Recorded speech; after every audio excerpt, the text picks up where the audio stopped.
can an artist and a designer work together to create a line that they both profit from?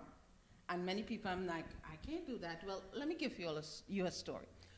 When I moved from Brooklyn, from Manhattan, I was on the Upper East Side, to Brooklyn, there was a boutique downtown, and I decided I had a piece of fabric I wanted to sell. I had not really sold to a store before. I had always had my own, and so. And I put together this top, and I took it to the store, and she wanted it. She said, I showed it to her, and she said, Keisha Johnson. And I will always remember that because she was instrumental in changing how I perceived the relationship between the boutique owner and the artisan. She looked at me and she said, how much do you want? And I gave her a price, and she said to me,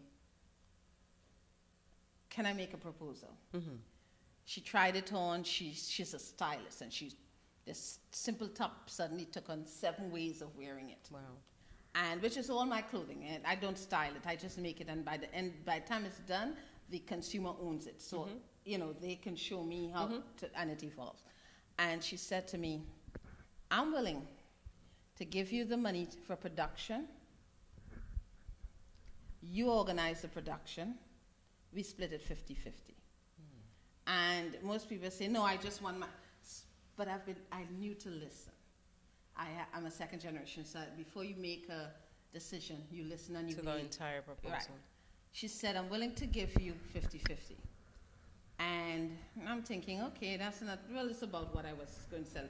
She said to me, I'm going to be able to sell it at 120. Wow.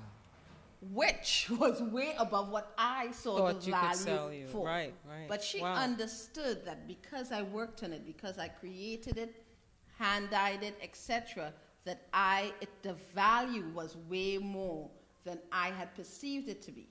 And she was in a position to get the value for it because she knew to sell. And she had a clientele who could afford to pay. So by that partnership, I gained, she gained. Here's the other thing. I hand-dye extracted each piece. And I taught the salesperson there to do the dye extraction. Most artists tell me, I don't want to teach anybody because they'll take it from me and go sell it. My mom said to me, thank God the trees don't hold back their leaves because we'll take it. Okay. So I taught her, and a third person was able to gain income from this. Wow. This project is about putting our community to work. Yes. And giving them a place, a safe place to put their gifts out there. Cradle to cradle. Yeah. We want to buy our fabrics local. Yeah. So I've already sourced a local source. We're going to teach you how to do it everywhere, but in this project, we want to buy as much supplies local as possible. We have people, we want to attract people who can design, who can draw, artists, painters, who can print, tie-dye. People who can manipulate fabric. If you are crafty, I'll be teaching some of that stuff. We want to bring in the individual in our community who knows digital fabrication. We've spoken to Dawn. She's curious, she's interested.